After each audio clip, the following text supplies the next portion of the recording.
saves his people from the fiery furnace, like Shadrach, Meshach, and Abednego. With Jesus for us, who can be against us? He's the God who defeats our foes.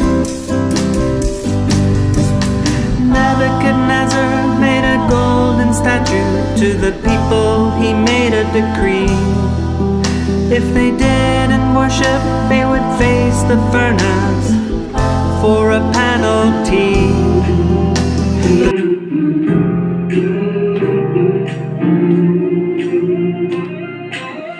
There is no ocean that can't be parted.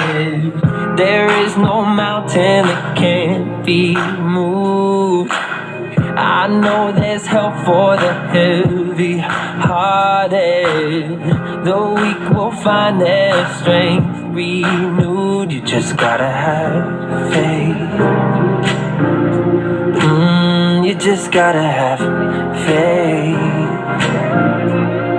It's light for the shadow, for all your tomorrow. It's knowing He's there through the sun and the rain. It's when you believe it before you can see it, and you can walk on, 'cause He's making a way. Just gotta have some faith. You gotta have some faith. Oh, you gotta have some faith. You gotta have some faith. Remember your rescue is standing beside you. He's light for the shadows, He's hope for tomorrow. He'll always be there through the sun and the rain. You've got to believe it before you can see it, and you can walk on, 'cause He's making a way. Just gotta have some faith. You gotta have some faith. When you don't see it, but you believe it anyway.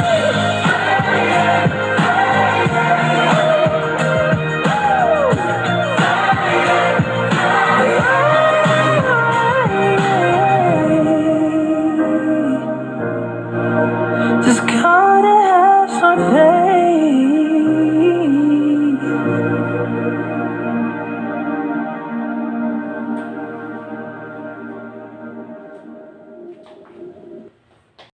Sabay-sabay natin basahin ang ating verse na matatagpuan sa Daniel 3:17 hanggang 18.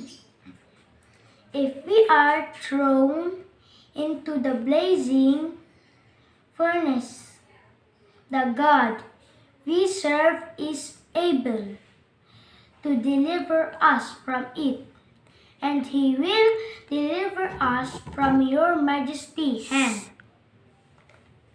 But even if He does not, we want you to know, Your Majesty, that we will not serve your gods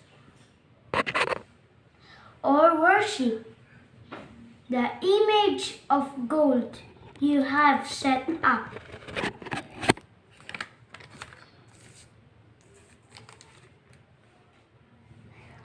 Gawin ninyo kung iyan ang gusto ninyo. Ang Diyos na aming pinaglilingkuran ang magliligtas sa amin sa naglalagblad na pugon at mula sa inyong kapangyarihan, kung hindi man ninyo kami ililigtas, hindi pa rin kami maglilingkod sa inyong mga Diyos ni sasamba sa rebultong ginto na ipinaggawa ninyo. Daniel 3:17 hanggang 18. Okay, let's pray. Close your eyes. Dear God, thank you for loving me and giving me you all. Where I grow up, I will still be serving you. I want to know you more. I want to love you more. I'll never forget you, Lord. In Jesus' name, amen. Hello mga bata! Isang magandang umaga muli sa inyong lahat. Ang ating pag-uusapan ngayon ay patungkol sa faith. Ayan. Sige, ang ating materials na gagamitin ay pinggan o kahit anong vase, tapos lagyan nyo ng tubig. Mga ilang piraso, kahit marami na mga paper clip. Ayan, paper clip. At saka sabon na panghugas sa mga pinggan. Ang paper clip ay gagamitin natin na sumisimbolo sa buhay ng isang batang katulad mo. Yan. Lagay natin lahat dito sa tubig. Yan. Lahat ng paper clip na meron kayo. Nakita nyo, lumulubog siya, di ba? Yan. Sige pa, dagdagan pa natin. Lahat ng nilalagay natin ay lumulubog sa tubig. Yan. Oh, marami na. And then, meron ka bang faith, mga bata? Sino may pananampalataya sa inyo? Sa Panginoong Hesukristo. Kung wala kang pananampalataya sa Kanya, ganito ang mangyayari sa iyo. Nilagay natin sa tubig at ito ay lulubog. Paano magkakaroon ng faith o pananampalataya, mga bata, para mapagtagumpayan mo ang lahat ng laban mo sa mundong ito, di ba? Ang gagawin mo, ang isang paper clip ay i-fold nyo. Ganyan, i-fold ng yung kalahati. Yan. I-fold nyo lang ganyan. Tapos, yung isang paper clip naman na gagamitin natin ay ilagay nyo lang dito sa ibabaw niya. Kailangan niya ng suporta para hindi siya lumubog. Panulutangin natin ito. Itong suporta na to, ang tutulong sa'yo, gagamitin natin, sumisimbolo ng iyong pananampalataya, ng iyong faith sa Panginoong Hesukristo. Ikaw ay kanyang sasamahan at hindi ka lulubog. Lilitaw ito, lilitaw ka. Tingnan natin, subukan natin. Subukan nyo sa inyong bahay. Yan, dahan-dahan. Ulitin natin. Sige, hanggat mapalutang nyo siya. Palutangin ninyo ang paper clip sa tubig.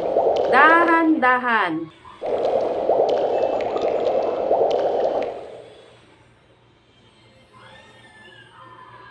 Ayan. Nakapagpalutang ako ng isa. Nakaya nyo ba? Nakapagpalutang ba kayo? Ng kahit isa man lang na paper clip. Ginamitan natin ng tulong. Yan ang faith na meron ka. Dumarating ang time na ang batang katulad mo, ang faith mo, dumating ang pagsubok, nagkaroon ka ngayon ng pagdadalawang isip, nagdalawang isip ka. Nagkaroon yun ang tinatawag na doubt. Ganito ang mangyayari sa'yo. Lagyan ng sabon. Yung napalutang ninyong paper clip, lagyan ng sabon. Yan. Dali-dali siyang lumubog ulit. Nang dahil sa pagiging doubt. Yan. Kaya mga bata, panoorin natin kung anong mangyayari sa tatlong malalakas at magagaling na lalaki na ikukwento sa atin ng ating teacher sa umagang ito. Ano kaya ang mangyayari sa kanilang pananampalataya? Lulubog din kaya sila? O lilitaw? Sino kayang tutulong sa kanila? Ang tatlong lalaki ba na ito kaya ay magkakaroon din ba ng pagdadalawang isip o magdadoubt sa kanilang pananampalataya sa Panginoong Diyos? Tunghayan natin At ito ay kwento sa atin ni Teacher Ricky. Teacher Ricky, pasok! From the fiery Hello! Magandang umaga mga bata. Ako po ay si Kuya Ricky. At sa umaga pong ito, ako po ang inyong magtuturo o magbibigay po sa inyo ng kwento na sana po ay mayroon po tayong matutunan. At dapat po ay, anong gagawin? Dapat makinig, huwag muna tayo maglaro. At dahil po nasa video po tayo po ay gamitin ang mata at gamitin ang tainga sa pakikinig. Pero bago po tayo magsimula, mayroon po akong ipapakita po sa inyo na mga bagay. Hulaan niyo po kung ano ito. Ano po ito? Sino po nakaalam kung ano ito? Tama, ito po ay isang face mask. Saan po ito nilalagay? Nilalagay po ito sa ating mga bibig, katulad nito.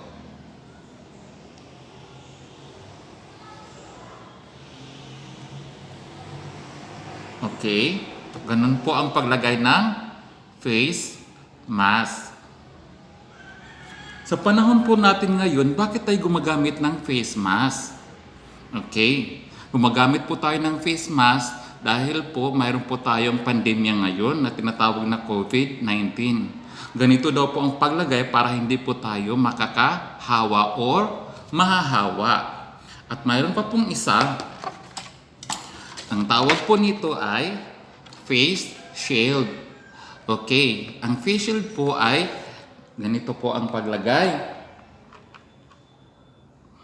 Okay, para ganun din po ay hindi po tayo mahahawa sa pandemya. Matakpan po ng buong mukha, ang mata, ang ilong, pati ang bibig. Para daw po mayroon tayong kumpletong proteksyon sa ating katawan sa panahon po ng pandemya ngayon. So yan po ang kahalagahan at gamit ng dalawang bagay na pinapakita ko sa inyo ngayon ay protection para daw po ay hindi mahawa or makakahawa sa iba at hindi po tayo magkakasakit at dapat sumunod po tayo kung ano man ang sinasabi ng or protocol ng Department of Health. Pero hindi po yan ang topic po natin na pag-usapan po natin ngayon. Mayroon po akong kwento na ibabahagi po sa inyo. Pero bago po tayo magsisimula, tayo po muna ay manalangin. Panginoon, maraming pong salamat sa umaga pong ito na ipinakalob niyo po sa amin. Ingatan niyo po kayo palagi at gabayan na sa mga karamdaman at lalo na po sa pandemya na mayroon po kami sa buong mundo. Sa aming pong pag-aaral sa inyong mga salita ngayon, kami po ay inyong tulungan at bigyan niyo po kami ng kaalaman kung ano po ang mga bagay na aming matutunan at magagamit po namin sa pang-araw-araw ng pamumuhay na kayo po ang aming kasama. Ito po yung aming dinadalangin at pinapasalamatan sa pangalan ni Jesus na aming Diyos at tagapagligtas. Amen. Handa na ba kayo mga bata? O sige, kung handa na kayo, tayo po ay makikinig. Ang kwento po natin ay nangyayari po noong unang panahon sa lugar ng Babylonia. Saan po nangyayari? Okay, sa lugar ng Babylonia na may hari na ang pangalan ay si King Nebuchadnezzar. Sino ang pangalan ulit ng hari? Okay, very good. King Nebuchadnezzar. Sa lugar pong ito ay ang mga tao ay progresibo at mayroon po silang maraming mga nasasakupan dahil ang bansang ito ay malakas noong unang panahon. Okay. At dahil po dito, ang haring pong ito ay nagpatayo po ng malaking golden na rebulto or rebultong ginto na napakalaki talaga. Tapos, ang haring pong ito ay nag-uutos at pinatawag niya ang kanyang mga prinsipe, ang mga treasurer, ang mga captain, ang mga hukom at tinatawag po nila na nagmi-meeting sila para po magkaroon ng dedikasyon o indikit nila ang pinapatayo po nilang malaking rebulto. Ano po ulit ang pinapatayo nila? Malaking golden na rebulto or gintong rebulto para po sila doon ay magsamba. Ano po yun? Para saan? Para doon po sila magsamba. Kaya po sila po ay nagkakaisa at sinasabi po ng hari doon sa mga kanyang nasasakupan sa pamagitan ng kanyang mga opisyal na kahit sino man ang hindi lumuluhod at magsamba sa gintong rebulto, sa pagtunog ng trumpeta, sa flute at kung ano pa mang musical na instrument na pinapatunog, sa ganon din daw pong oras, ano daw? Kailangan silang yumuko at luluhod. At pag hindi, sila ay paparusahan. Sila po ay itatapon sa nag-aapoy na pugon o fiery furnace na sobrang init. Nakita na ba kayo ng apoy? Anong nararamdaman nyo pag lalapit kayo sa apoy? Tama, ito po ay mainit. Pero yung sinasabing pugon ay sobrang init na kahit medyo malayo ka pa lang, nasa pintuan ka na, ay pwede kang masusunog. At doon binabalita ng kanilang mga opisyal na kailangan sila ay sumamba. Kailangan nilang yumuko pag tumutunog ang mga trompeta at mga musical instrument sa kahit anumang oras at kahit anuman ang kanilang ginagawa, sila ay titigil muna, lumuhod at yumuko. Dahil ang rebulto pong ito ay pinatayo sa Dora sa province ng Babylonia, na kung saan nang doon din po ang tatlong Hebrong magkakaibigan na ang pangalan ay si Shigan, na ang pangalan ay si Shadrach, si Meshach at si Abednego. Sino po ulit ang tatlong magkakaibigan? Si Meshach at si Abednego. Very good.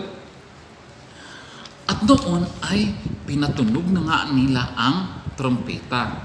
At ang mga tao sa lugar na yon, na kahit anuman ang kanilang katungkulan at ginagawa, sila ay lumuhod at sumamba sa gintong rebulto na ipinatayo ni King Nebuchadnezzar. Anong ginagawa nila? Nagsamba sa gintong rebulto. Sa palagay nyo ba tama ang kanilang ginagawa? Sa palagay nyo ba tama po ang kanilang sinasamba? Totoo po ba itong Panginoon? Okay. Ngayon, ang tatlong magkakaibigan, sa palagay nyo yumuko ba sila? Sa palagay nyo ba lumuhod po sila? Ang tatlong magkakaibigan ay hindi yumuko at nagsamba sa gintong rebulto. Sino nga po ang tatlong magkakaibigan? Si Shadrach, si Meshach at saka si Abednego. Hindi po sila nagpa-impluwensya, hindi po sila nagpapahawa sa mga tao at sumusunod sa sinasabi ni King Nebuchadnezzar o sa kanyang inuutos sa panahong yaon. At nakita siya ng opisyal, nakita siya ng isang Chaldeans or opisyal sa lugar na yun. At sinumbong sila sa hari. Sabi ng opisyal, mahal na hari, mayroon po akong nakikita ng mga Hebreo, mga Diyos po, na hindi po sila yumuko at nagsamba sa pinapagawa niyo pong gintong rebulto. At pinag-utos po ninyo na ang hindi man magsamba sa rebultong yaon ay sa ganun ding oras ay itatapon sa mainit na apoy or sa mainit na pugon. At naggalit ang hari. Meshach, Abednego at Shadrach, bakit hindi kayo yumuko at nagsamba sa pinatayo kong gintong rebulto? Sabi ni King Nebuchadnezzar. Sino pa ulit ang hari? Ang hari ay si King Nebuchadnezzar. Sabi ni Shadrach ng mga tatlong Hebreo nga hindi daw po sila magsamba sa hindi totoong Panginoon. Dahil sila ay sumamba sa totoong Panginoon at sila daw po ay ililigtas sa kapahamakan na sobrang init na apoy doon sa fiery furnace or sa mainit na pugon kung sila man ay itatapon po doon. At kung sila man ay hindi ililigtas, hindi pa rin sila magsasamba sa gintong rebulto. Anong sabi nila? Hindi daw po sila magsasamba sa gintong rebulto na pinatay ni King Nebuchadnezzar dahil sila lamang ay magsasamba sa totoo at tunay na buhay na Diyos. Yan po ang sinasabi ng tatlong magkakaibigan. Sino pa ulit ang tatlong magkakaibigan?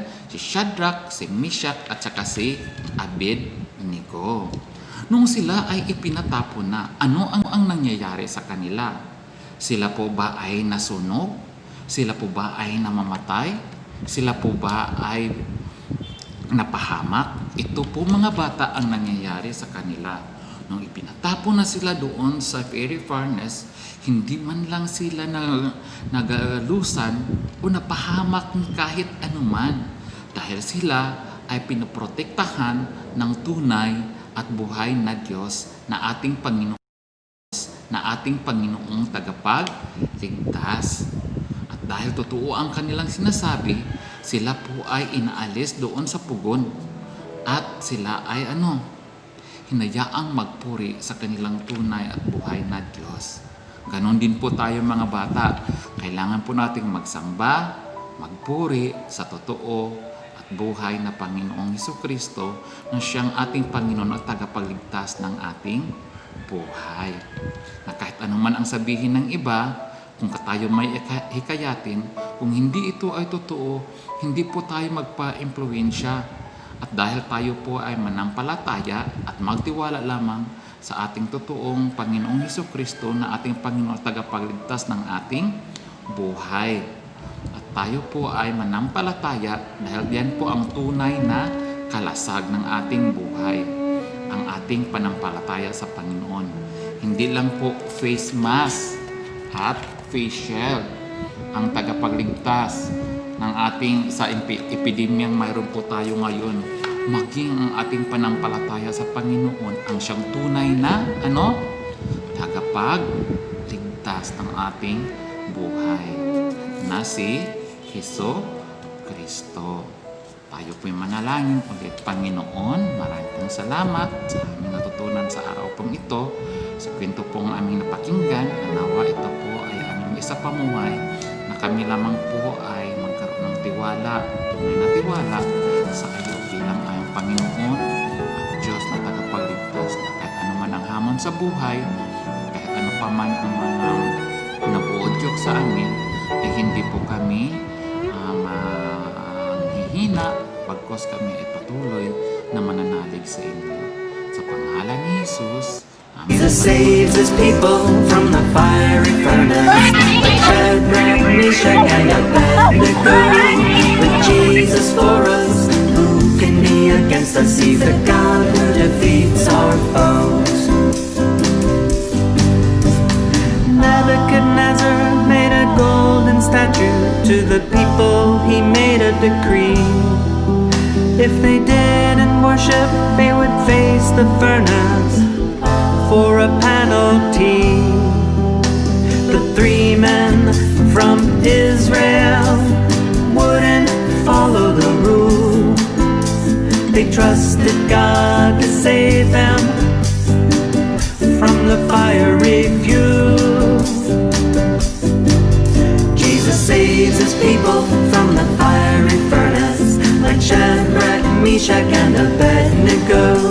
With Jesus for us, who can be against us? He's the God who defeats our foes.